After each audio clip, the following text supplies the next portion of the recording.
సింక్లో ఇలా గిన్నెలన్నీ క్లీన్ చేసేటప్పుడు వాటర్ బ్లాకేజ్ అవుతుందండి. మనము గిన్నెలు క్లీన్ చేసిన పని కంటే ఈ పనికే చాలా ఎక్కువ టైం అనేది తీసుకుంటుంది, విసుగ్గా కూడా ఉంటుంది కదా. ఇలాంటి వాటర్ బ్లాకేజ్ సమస్య అనేది ఎప్పుడు రాకుండా ఉండాలంటే ఒక ప్లాస్టిక్ బాక్స్లో బేకింగ్ సోడాని వేసుకున్నాక వైట్ వెనిగర్ ఉంటుంది కదండి, దాన్ని కూడా కొద్దిగా యాడ్ చేయండి. ఈ రెండు బాగా మిక్స్ అయిన తర్వాత హాట్ వాటర్ ఉంటుంది కదండి, నేనైతే ఇలా గిన్నెలో కొన్ని హాట్ వాటర్ని వేడి చేసి ఇప్పుడు ఈ హాట్ వాటర్ని ఈ బాక్స్లో కలిపేసుకోవాలి. చిన్న కూల్ డ్రింక్ బాటిల్ కానీ వాటర్ బాటిల్ ఉంటుంది కదండి, ఈ వాటర్ అంతా కూడా ఈ బాటిల్లో నింపేసి క్యాప్ పెట్టకుండా మనము ముందుగానే ఒక చేతి వేలిని ఇలా క్యాప్కి అడ్డంగా పెట్టేసి ఆ వాటర్ అనేది పడిపోకుండా ఉండటం వల్ల ముందుగా ఎక్కడైతే హోల్ ఉందో ఆ హోల్లో ఈ బాటిల్ని ఇలా బాగా తిప్పుతూ అందులో నుంచి వాటర్ అనేది కొద్దిగా లీక్ అయ్యే విధంగా చూసుకోవాలి. ఇలా పైకి కిందికి అంటూ ఉంటే దాంట్లో ఉండే వాటర్ అనేది ఆ హోల్లోకి వెళ్ళిపోతుందండి. ఇలా 1 నిమిషం పాటు అలాగే చేసామనుకోండి, చూస్తున్నారు కదండి నేను చేస్తున్నప్పుడే వాటర్ అనేది ఇలా కిందికి వెళ్ళిపోతున్నాయి. ఇలా చేస్తున్నప్పుడు ఎక్కువ టైం కూడా తీసుకోదండి, ఒక 30 సెకండ్స్ లోపే ఈ వాటర్ ప్రెషర్ అనేది పూర్తిగా పోతాయి. వాటర్ బ్లాకేజ్ సమస్య ఉన్నప్పుడు ఈ టిప్ అనేది యూజ్ అవుతుందండి. చూసారు కదండి, వాటర్ అనేది ఎక్కడ ఆగలేదు, మనము దీంట్లో ఎంత ఉన్నా కూడా వాటర్ అనేది పూర్తిగా వెళ్ళిపోతాయి. అప్పుడు ఈ వేస్టేజ్నంతా కూడా డస్ట్బిన్లోకి వేసేసిన తర్వాత దీన్ని అలాగే ఉంచేయద్దండి. వాటర్ ప్రెషర్ని మనము కొద్దిసేపు అలాగే పెట్టేసేయాలి. అప్పుడు చిన్న హోల్స్లో ఉండే వేస్టేజ్ అంతా కూడా ఈ వాటర్ ప్రెషర్కి పూర్తిగా వెళ్ళిపోతుంది. దీనివల్ల వాటర్ బ్లాకేజ్ సమస్య అనేది ఎప్పటికీ రాకుండా మన టైం అనేది వేస్ట్ కాకుండా ఎన్నో పనులను చేసుకోవచ్చు. పిల్లల డ్రెస్లైనా కానీ మన డ్రెస్లైనా సరేనండి, మనము రెడీమేడ్ తీసుకున్నప్పుడు ఒక్కొక్కసారి నెక్ భాగం అనేది పెద్దగా వస్తుంది. దీనికి మ్యాచింగ్ దారాన్ని పెట్టేసిన తర్వాత ఇలా వీడియోలో చూపించిన మాదిరిగా మాత్రమే స్టిచ్చింగ్ వేసుకోవాలండి. మామూలుగా మనము ఎక్కడైనా చినిగిపోతే అక్కడ స్టిచ్చింగ్ వేసుకుంటాం కానీ అక్కడ దారం అనేది కనబడుతూ ఉంటుంది కదా. ఇలా కుట్టుకున్నాం అనుకోండి, మనము స్టిచ్చింగ్ వేసిన మాదిరిగా అస్సలకే కనిపించదు. బయటకి కానీ లోపల కానీ దారం కూడా కనిపించకుండా నీట్గా స్టిచ్చింగ్ అనేది వస్తుంది. ఇక్కడ క్లియర్గా చూడండి, నేను క్రాస్ మాదిరిగా ఇలా స్టిచ్చింగ్ అనేది వేసుకుంటున్నాను. ఒక సైడు అటు మాదిరిగా మరొక సైడు ఇటు మాదిరిగా ఇలా క్రాస్గా స్టిచ్చింగ్ వేసుకోవాలి. పూర్తిగా పైభాగం వరకు కుట్టిన తర్వాత అక్కడ ముడి వేసుకున్నాక ఇలా కట్ చేసుకోండి. చూసారు కదండి, మనము కుట్టిన మాదిరిగా అస్సలకే కనిపించదండి, చాలా నీట్గా క్లీన్గా కనిపిస్తుంది. వెనుక సైడ్ కూడా చూపిస్తాను చూడండి, మనకి ఇక్కడ కుట్టిన మాదిరిగా దారం కూడా కనిపించదు. ఇలా స్టిచ్చింగ్ వేసుకోవాలంటే ఇలా నీట్గా వేసుకోండి. ఏ డ్రెస్ అయినా సరేనండి, మనము కుట్టిన మాదిరిగా అస్సలకే కనిపించదు. నచ్చిందా అండి ఈ టిప్? ప్లీజ్ అండి ఒక లైక్ చేయడం మాత్రం మర్చిపోవద్దు. స్టవ్ని ఆన్ చేసినప్పుడు ఒక్కొక్కసారి ఈ బర్నర్స్ చుట్టూ కూడా మంట అనేది ఎక్కువగా వస్తుందండి. దీనివల్ల గ్యాస్ అనేది కూడా వేస్ట్ అయిపోతుంది. మనకి 2 మంత్స్ రావాల్సింది కూడా 1.5 మంత్లోనే ఖాళీ అయిపోతుంది కదా. ఒక నెయిల్ పాలిష్ని తీసుకొని ఎక్కడైతే మంట ఎక్కువగా వస్తుందో దాని చుట్టూ కూడా ఈ బర్నర్స్ చుట్టూ నెయిల్ పాలిష్ని అప్లై చేయండి. ఇది పూర్తిగా ఆరిపోక ముందే ఇలా తడిగా ఉన్నప్పుడే మనము గ్యాస్ స్టవ్కి పెట్టేసేయండి. ఇలా చేయటం వలన బర్నర్స్ చుట్టూ మంట అనేది ఎక్కువగా రాకుండా మనము రిపేర్ చేసుకోకుండా మన డబ్బులను కూడా ఆదా చేసుకోవచ్చు. శారీస్ తీసుకున్నప్పుడు కానీ ఏదైనా ఆన్లైన్లో ఆర్డర్ పెట్టినప్పుడు ఇలాంటి స్పాంజ్ది వస్తుంది కదండి, దాన్ని నేను ఇలా హాఫ్గా కట్ చేసుకుంటున్నాను. ఇప్పుడు ఈ 2 భాగాలకు మనము డబుల్ గమ్ టేపుని ఇలా కొద్దిగా కట్ చేసి ఈ స్పాంజ్ క్లాత్కి అతికించేసేయండి. ఇంట్లో బెడ్స్ అనేవి ఇలా ఒక గోడకు కానీ కార్నర్ కానీ వేసేసాం కదండి, మనము ప్రతిసారి జరపటం వలన అక్కడ గోడ అనేది ఇలా నల్లగా మారటం కానీ అచ్చులుగా పడటం కానీ జరుగుతూ ఉంటుంది. బెడ్ కింద ఏదైనా పడ్డప్పుడు తీసుకోవడానికి ఇలా మంచాన్ని జరుపుతూ ఉన్నప్పుడు అక్కడ గోడకు తగిలి గోడ అనేది నల్లగా మారటం, క్రాక్స్ పడటం లాంటివి జరుగుతూ ఉంటాయి. మనం కట్ చేసిన స్పాంజ్ ఉంది కదండి, ఎక్కడైతే తాకుతుందో గోడకు ఆ ప్లేస్లో వీటిని ఇలా బెడ్కి అతికించేసేయాలి. ఇలా అతికించడం వలన మనము ఎన్నిసార్లు జరిపినా కానీ లేదా పిల్లలు ఆడుకుంటూ జరుపుతున్నప్పుడు కూడా మంచం అనేది గోడకు తగలకుండా అక్కడ నల్లగా అచ్చులుగా మారకుండా నీట్గా ఉంటుంది. మరొక యూస్ఫుల్ టిప్ని కూడా చూసేయండి. మనము బిర్యానీ చేసుకున్నప్పుడు కానీ ఏదైనా ఆనియన్ కర్రీ వండుకునేటప్పుడు ఆనియన్స్ని ఎక్కువగా కట్ చేసి ఫ్రై చేసాం కదండి. ఇలా మనము ఎక్కువసేపు అలాగే పెట్టేసినా కూడా ఆనియన్స్ అనేవి త్వరగా ఫ్రై కాకుండా ఇలా మెత్తగానే ఉంటాయి.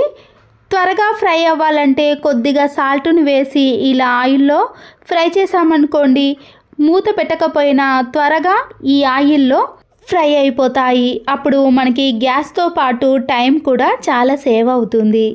పిల్లలకి షాపింగ్ మాల్లో నుంచి బట్టలు తెచ్చినప్పుడు సైజు కరెక్ట్గా ఉన్నా కానీ హ్యాండ్స్ అనేవి ఇలా పెద్దగా ఉంటాయి.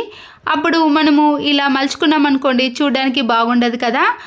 ఇలా హ్యాండ్స్ పెద్దగా ఉన్నప్పుడు షర్ట్స్ కానీ డ్రెస్సులు ఏవైనా సరేనండి, ఇలా ఎంతవరకు కావాలనో అంతవరకు క్లాత్ని లోపటి వైపుకు మలుచుకోవాలి. ఇలా మలుచుకోవటం వలన డ్రెస్ అనేది కరెక్ట్గా కనిపిస్తుంది.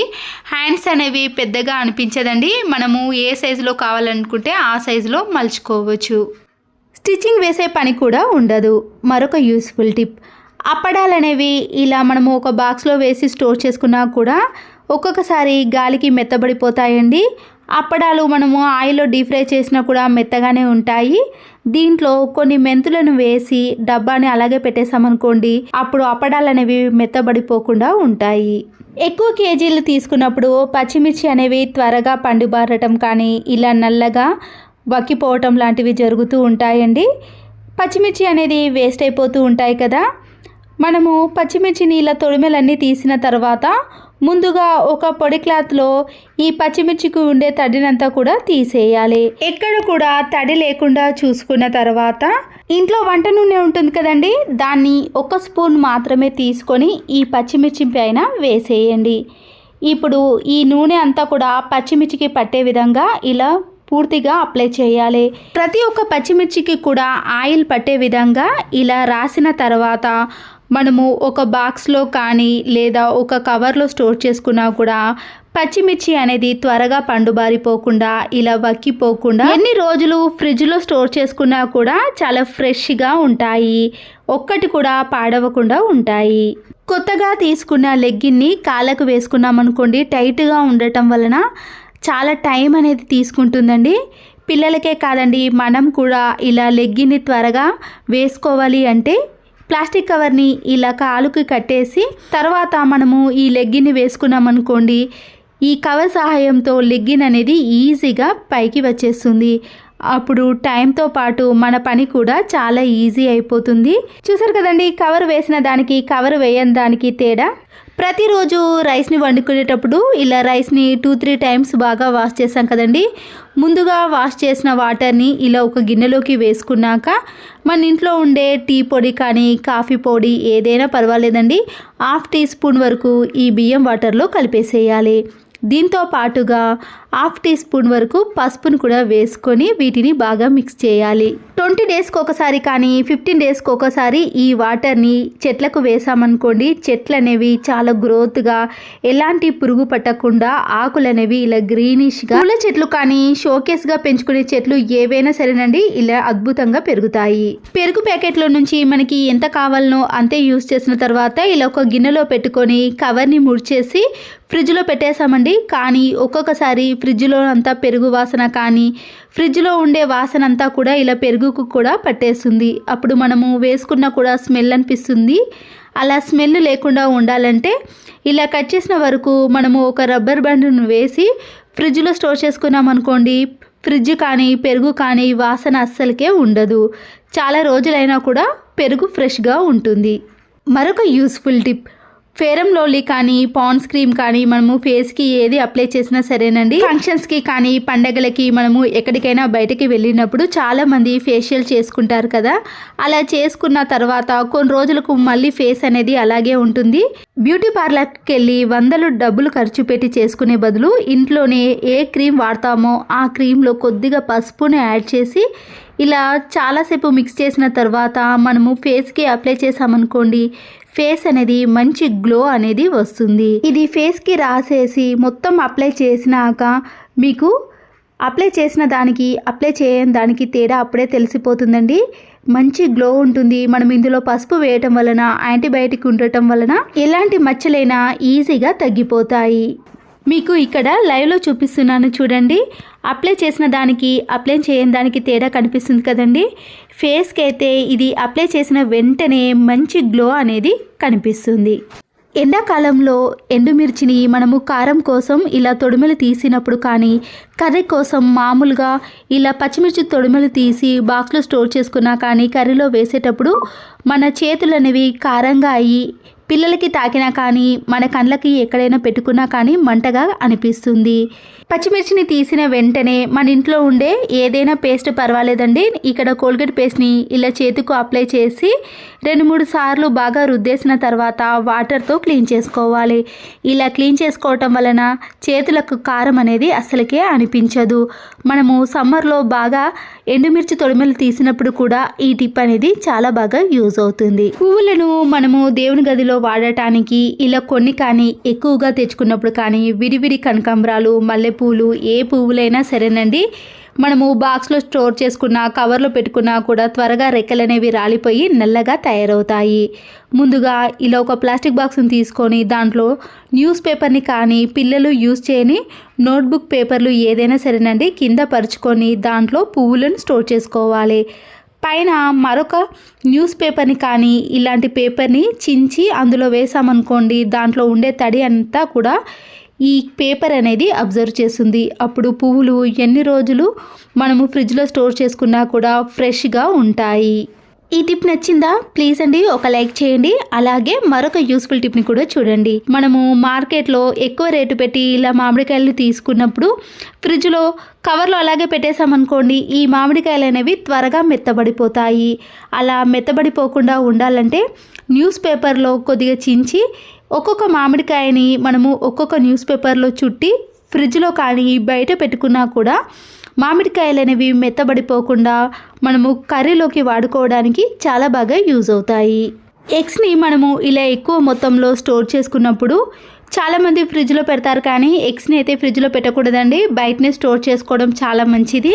ఒకవేళ మీరు ఫ్రిడ్జ్లో స్టోర్ చేసుకున్నా కానీ బయట స్టోర్ చేసుకున్నా కానీ ఆయిల్ని ఇలా కొద్దిగా పై భాగాన కింది భాగాన అప్లై చేసి మనం స్టోర్ చేసుకున్న ప్లేస్లో పెట్టేసామనుకోండి, ఈ ఎగ్స్ అనేవి త్వరగా పాడవకుండా ఉంటాయి. ఇక్కడ సమ్మర్ కాబట్టి ముందుగానే వేడిగా ఉండటం వల్ల త్వరగా ఎగ్స్ అనేవి పాడైపోతాయండి. అలా పాడవకుండా డబ్బులు అనేది వేస్ట్ కాకుండా ఉండాలంటే ఇలా ఎగ్స్కి పైన అలాగే కింది వైపున కొద్దిగా ఆయిల్ని అప్లై చేసుకోవాలి. వేడిగా ప్రిపేర్ చేసినవి ఇడ్లీ కానీ, దోశ కానీ, చపాతీలు ఏవైనా సరేనండి, ఇలాంటి హాట్ బాక్స్లో పెట్టినప్పుడు ఒక్కొక్కసారి మనము మూత తీసిన వెంటనే కూడా ఆవిరవ్వటం వల్ల మూతకు తేమ అనేది వచ్చేసి దాంట్లో పడి అవి మెత్తగా తయారవుతాయి. ఈ హాట్ బాక్స్కి సరిపోయే విధంగా ఒక మూతను ముందుగా పెట్టేసిన తర్వాత ఈ హాట్ బాక్స్ యొక్క మూతను తిప్పేసామనుకోండి, అప్పుడు తేమ కానీ తడి అనేది కూడా ఈ హాట్ బాక్స్ యొక్క పై మూతకు చేరదు. అప్పుడు దీంట్లో మనము ఏది పెట్టుకున్నా కూడా మెత్తగా కాకుండా ఇలా వేడివేడిగా చాలాసేపు వరకు ఉంటాయి. ఒక గిన్నెలో కొన్ని వాటర్ని తీసుకొని వైట్ వెనిగర్ని ఒక 4-5 డ్రాప్స్ వరకు మాత్రమే వేసుకోవాలి. ఇంకేది వేయాల్సిన అవసరం లేదండి. మన ఇంట్లో ఉండే మందంగా ఉండే ఒక ప్లాస్టిక్ కవర్ ఉంటుంది కదా, దాన్ని తీసుకొని వాటర్ మొత్తాన్ని కూడా ఈ ప్లాస్టిక్ కవర్లోకి వేసుకోవాలి. ప్లాస్టిక్ కవర్లో ఉన్న వాటర్ని వాష్రూమ్లో ఉండే ట్యాప్స్ కానీ లేదా ఈ షవర్కి మనము ఈ ప్యాకెట్ని అలాగే కట్టేసామనుకోండి, తర్వాత ఒక 2-3 మినిట్స్ తర్వాత ఈ ముడిని తీసి ఈ కవర్ని బయట పడేయాలి. అప్పుడు మనము ట్యాప్స్ని రుద్దాల్సిన పని లేకుండా ఇలాంటి షవర్స్ అనేవి నీట్గా క్లీన్గా తయారవుతాయి. దాంట్లో ఉండే హోల్స్ కూడా చాలా బాగా క్లియర్ అయిపోతుందండి. చూసారు కదండి, షవర్ని ఇలా నీట్గా క్లీన్ చేసుకోవాలంటే ఈ టిప్ అనేది యూజ్ అవుతుంది. బ్రెడ్ ప్యాకెట్లో నుంచి బ్రెడ్ని తీసుకున్న తర్వాత కవర్ని అలాగే పెట్టేసామనుకోండి, దాంట్లో బ్రెడ్స్ అనేవి గట్టిగా తయారవుతాయి. ఇలా మధ్యలోకి కవర్ని కట్ చేసి 2 ముడి గట్టిగా వేసేసి గాలి చొరబడకుండా పెట్టేసామనుకోండి, దాంట్లో ఉండే బ్రెడ్స్ అనేవి ఇలా మెత్తగా స్పాంజ్ మాదిరిగా ఉంటాయి. పాడైపోయిన నిమ్మకాయలు కానీ లేదా వేస్ట్గా ఉన్న నిమ్మకాయని తీసుకొని ఇలా హాఫ్గా కట్ చేసుకొని దానిపైన కొద్దిగా ఈనోని వేయండి. ఒకవేళ మీ దగ్గర ఈనో లేనప్పుడు బేకింగ్ సోడా కూడా వేసుకోవచ్చు. మన ఇంట్లో ఉండే వాష్ బేసిన్ కానీ సింక్ అనేది ఇలా నల్లగా జిడ్డుగా తయారైపోయినప్పుడు కొన్ని వాటర్ని వేసి సింక్ మొత్తాన్ని కూడా ఈ వాష్ బేసిన్ మొత్తాన్ని కూడా క్లీన్ చేసుకోవాలి. దీంతో మనము ట్యాప్స్ని క్లీన్ చేసుకున్నా కూడా చాలా నీట్గా క్లీన్గా తయారవుతాయి. అంతేకాదండి, ఎలాంటి బ్యాడ్ స్మెల్ కూడా రాదు. ఇలా ఒక చీపురు కట్టను తీసుకొని ఇలా వేస్ట్గా ఉన్న ప్లాస్టిక్ కవర్స్ ఉంటాయి కదండి, దాన్ని ఒకటి ఇలా గట్టిగా ముడివేసేయండి. ఇలా ముడివేసిన కవర్ సహాయంతో ఇలాంటి చిన్న చిన్న స్పేస్ ఉంటుంది కదండి, దాంట్లో మనము క్లాత్తో క్లీన్ చేసినా కూడా మళ్ళీ ఆ క్లాత్ అనేది వేస్ట్ అయిపోతుంది. మళ్ళీ దాన్ని క్లీన్ చేయాల్సిన పని కూడా ఉంటుంది కదా. ఇలా బీరువా మధ్యలో కానీ కబోర్డ్ మధ్యలో ఎక్కడైతే మనకి ఇలా క్లీన్ చేయని ప్లేస్లో మనము ఈ చీపురు కట్టకు కవర్ని కట్టేసి క్లీన్ చేసామనుకోండి, మన పని అనేది చాలా సులువైపోతుంది. దీనికోసం ఎలాంటి దాన్ని యూజ్ చేయకుండా ఇలా పడేసే ప్లాస్టిక్ కవర్ని యూజ్ చేసామనుకోండి, మనకి ఎక్స్ట్రా పని అనేది అస్సలకే ఉండదు. ఇలా క్లీన్ చేసిన తర్వాత చీపురుకి పెట్టిన ప్లాస్టిక్ కవర్ని తీసేసి డస్ట్బిన్లో పడేయాలి. దీనివల్ల ఇలా చీపురు కట్ట కూడా ఎలాంటి డస్ట్ లేకుండా నీట్గా ఉంటుంది. ధూప్ స్టిక్ బాక్స్ ఉంటుంది కదండి, అయిపోయిన తర్వాత దేనికి పనికిరాదని పడేస్తాం, కానీ దీనివల్ల కూడా మనకి చాలా యూజ్ అయితే ఉందండి. ఇలా మధ్యలో హోల్గా ఉన్నది దాన్ని తీసుకొని ఇలా రెండింటిని సపరేట్ చేసుకోవాలండి. ఈ రెండింటిని కూడా యూజ్ చేసుకోవచ్చు. ఇలాంటి బాక్స్లో పిల్లలకి సంబంధించిన ఎరేజర్, పెన్సిల్ అలాంటి వాటిని అన్నిటిని కూడా ఇలా పెట్టేసుకోవచ్చు. హోల్స్ ఉన్న ఈ బాక్స్ని తీసుకొని ఇలా మధ్యలో చిన్న హోల్ ఉంది కదండి, దాన్ని డైరెక్ట్గా ఇలా మేకుకి తగిలించేసామనుకోండి, చాలా స్టిఫ్గా నీట్గా అలాగే ఉంటుంది, కింద అస్సలకే పడదండి. ప్రతిరోజు వాడే క్లిప్పులు కానీ చైన్స్ కానీ ఇయర్ రింగ్స్ కానీ లేదా ఏదైనా సరేనండి, ఇలా అన్నిటినీ కూడా మనము ఈ ధూప్ స్టిక్ బాక్స్కి పెట్టేసామనుకోండి, ఎన్నైనా పెట్టుకోవచ్చు. చాలా స్పేస్ కూడా ఉంటుందండి, తీసుకోవడం కూడా చాలా ఈజీగా ఉంటుంది. మన ఇంట్లో ఇలాంటి రాగి గిన్నెలు కానీ రాగి పాత్రలు ఉన్నప్పుడు అడుగు బాగానే ఇలా జిడ్డు పట్టేస్తుందండి. మనము స్టీల్ గిన్నెలను అయితే నీట్గా క్లీన్ చేసుకుంటాం, కానీ రాగి పాత్రలను క్లీన్ చేసుకోవడానికి టైం అనేది ఎక్కువగా తీసుకుంటుంది అనుకుంటారు, కానీ సింపుల్గానే దీన్ని కూడా ఈజీగా క్లీన్ చేసుకోవచ్చండి. హాఫ్ నిమ్మకాయని కట్ చేసిన తర్వాత ఈ రాగి గిన్నె పైన సన్నుపును వేయాలి. అలాగే ఈ నిమ్మకాయ రసాన్ని కూడా వేసేసిన తర్వాత స్క్రబ్బర్ని కూడా యూజ్ చేయాల్సిన పని లేదండి. రసం తీసిన ఈ నిమ్మ తొక్కతోటే మనము ఈ రాగి గిన్నెను క్లీన్ చేసుకోవచ్చు. దేవుని సామాగ్రిని క్లీన్ చేసుకోవడానికి ఎన్నో రకాలు యూజ్ చేస్తాం, కానీ ఎలాంటివి కూడా అవసరం లేదండి. కొద్దిగా నిమ్మకాయ రసము, ఇంట్లో సాల్ట్ ఉంటే సరిపోతుంది. ఎన్ని పాత్రలైనా చాలా తక్కువ టైంలో ఈజీ ప్రాసెస్లో క్లీన్ చేసుకోవచ్చు. చూస్తున్నారు కదండి, నేనైతే ఇక్కడ స్క్రబ్బర్ని కూడా యూజ్ చేయలేను. ఇలా నిమ్మకాయ తొక్కతో క్లీన్ చేసుకుంటేనే ఈ ఒరిజినల్ కలర్ అనేది వచ్చేస్తుంది. చూడండి, ఒక్క నిమిషంలోనే రాగి పాత్రను ఎంత నీట్గా క్లీన్గా చేసుకున్నామో ఆ తర్వాత మనము వాటర్తో క్లీన్ చేసుకొని చూడండి, చాలా రోజుల వరకు కూడా ఈ రాగి పాత్ర అనేది ఇలాగే ఉంటుంది, నల్లగా జిడ్డు మారకుండా ఉంటుంది. మనము రాగి పాత్రలను క్లీన్ చేసుకోవడానికి చాలా రకాల లిక్విడ్ని యూజ్ చేస్తాం, కానీ త్వరగా మచ్చలుగా తయారవుతుందండి. ఇదైతే అస్సలకే కాదు. అల్లాన్ని ఇలా ఒక గిన్నెలో వాటర్ని వేసి 2-3 సార్లు నీట్గా కడిగామనుకోండి, దానికి ఉండే మట్టి అనేది పూర్తిగా పోతుంది. ఆ తర్వాత ఈ అల్లాన్ని ఈ వాటర్లో నుంచి తీసి ఒక స్ట్రైనర్లోకి వేసుకోవాలి. స్టవ్ ఆన్ చేసేసి ఇలా మీడియం ఫ్లేమ్లో కానీ లో ఫ్లేమ్లో పెట్టి ఈ అల్లాన్ని కొద్దిసేపు అటు ఇటు కదుపుతూ వేడి చేయండి. ఇలా తడి అనేది పూర్తిగా ఆరిన తర్వాత స్టవ్ ఆఫ్ చేసుకోవాలి. ఇప్పుడు ఈ అల్లాన్ని ఒక ప్లేట్లోకి తీసుకున్న తర్వాత కొద్దిగా వేడిగా ఉన్నప్పుడే మనము నైఫ్ని కానీ లేదా ఏదైనా స్పూన్ని తీసుకొని అల్లంపై ఉండే పొట్టునంతా కూడా తీసేయండి. ఇలా చేయటం వలన ఎన్ని కేజీలైనా సరేనండి, అల్లంపై ఉండే పొట్టును చాలా ఈజీగా తీసేయచ్చు. తడిగా ఉన్నప్పుడు పైన ఉండే పొట్టును తీయాలంటే కొద్దిగా టైం తీసుకుంటుంది, కానీ ఇలా వేడిగా ఉన్నప్పుడు పొట్టును తీసేసామనుకోండి, చాలా ఈజీగా ఎన్నైనా తీయచ్చు. మన ఇంట్లో ఇలాంటి సోప్ బాక్స్ కానీ కోల్గేట్ పేస్ట్ లాంటి చిన్న చిన్న బాక్సులు ఉంటాయి కదండి, ఇలా వీడియోలో చూపించిన మాదిరిగా ఈ సైడ్లో ఉన్నవన్నీ కూడా కట్ చేసుకోవాలి. మనం కట్ చేసుకునేవన్నీ కూడా ఇలా కింది భాగాన వేసామనుకోండి, కింద మరి పల్చగా కాకుండా మందంగా ఉంటుంది. ఆ తర్వాత పైన కట్ చేసిన ఈ కార్డ్బోర్డ్ని కూడా ఇలా మధ్యలో పెట్టేసేయండి. ఈ సోప్ బాక్స్కి సమానంగా ఉండే విధంగా కట్ చేసుకున్నాక పిల్లలకి సంబంధించిన ఇలాంటి పెన్సిల్, ఎరేజర్ కానీ లేదా మన ఇంట్లోకి సంబంధించిన ఇలాంటి double gum tape, Fevicol, glue gum అలాంటి వాటన్నిటిని కూడా ఇలాంటి చిన్న బాక్స్లో వేసుకున్నాం అనుకోండి, తీసుకోవడానికి కూడా చాలా ఈజీగా ఉంటుంది. పిల్లలు కూడా వెతకాల్సిన పని కూడా ఉండదు.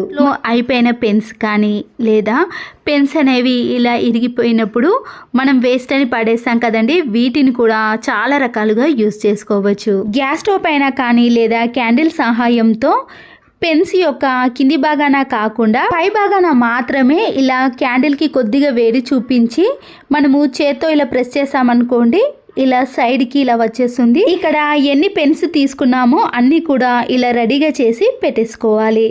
ఆ తర్వాత ఖాళీ వాటర్ బాటిల్స్ ఉంటాయి కదండి, కొద్దిగా స్టాండర్డ్గా ఉండేది అయితే మాజా బాటిల్, దాన్నైనా తీసుకోవచ్చు. నా దగ్గర అవైలబుల్గా లేదు కాబట్టి మామూలు కూల్ డ్రింక్ బాటిల్ తోటే చూపిస్తున్నానండి.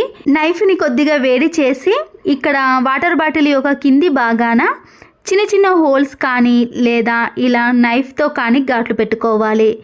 ఇలా మనకి ఎన్ని కావాలంటే అన్ని పెట్టుకోవాలండి. నేనైతే ఇక్కడ 4 కానీ 5 కానీ ఇలా బాటిల్ చుట్టూ పెట్టేస్తున్నాను. ఇలా హోల్స్ పెట్టేసిన తర్వాత మన ఇంట్లో ఉండే కలర్ పేపర్ కానీ లేదా టేప్ కానీ ఏ షీట్ అయినా పర్వాలేదండి, ఏది ఇంట్లో ఉంటే దాన్నైనా తీసుకోవచ్చు, లేదా పిల్లలు పెయింట్ వేసే కలర్నైనా తీసుకోవచ్చు. మీకు ఇక్కడ 2 రకాలుగా చూపించాను కదండి, నేనైతే ఇక్కడ పెయింట్ వేసేసాను బాటిల్కి. మీకు నచ్చిన కలర్ని వేసేసుకున్నాక అలాగే పెన్స్ కూడా ఉన్నాయి కదండి, దీనికి మ్యాచింగ్ నేను పెన్స్కి కూడా కలర్స్ని వేసేసాను. ఇప్పుడు క్యాండిల్ సహాయంతో కానీ లేదా మనం ముందుగా డైరెక్ట్గా హోల్స్ పెట్టేసాం కదండి, దాన్ని కొద్దిగా ఇలా ప్రెస్ చేసేసామనుకోండి, ఈ పెన్ అనేది ఈ వాటర్ బాటిల్ లోపలికి వెళ్ళిపోతుంది. ఒకవేళ అలా వెళ్ళకుండా ఉంటే క్యాండిల్కి కొద్దిగా వేడి చేసి అప్పుడు ఈ పెన్నుని ఇలా బాటిల్కి పెట్టేసేయచ్చు. బాటిల్కి కొద్దిగా గ్యాప్ ఇచ్చుకుంటూ మనము ఎన్ని పెన్స్ పెట్టుకోవాలంటే అన్నిటిని పెట్టేసుకోవచ్చండి.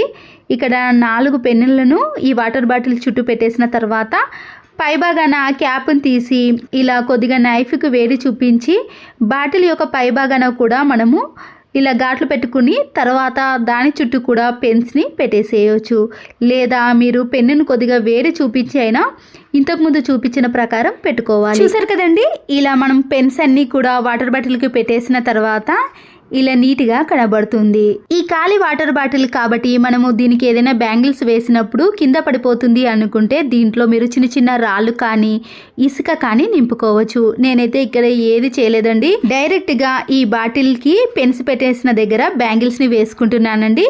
ఇలా మనము బ్యాంగిల్ స్టాండ్గా చేసుకోవచ్చు. మనము ఎక్కడైనా ఏ ప్లేస్లో పెట్టుకున్నా కూడా చూడడానికి నీట్గా ఉంటుంది.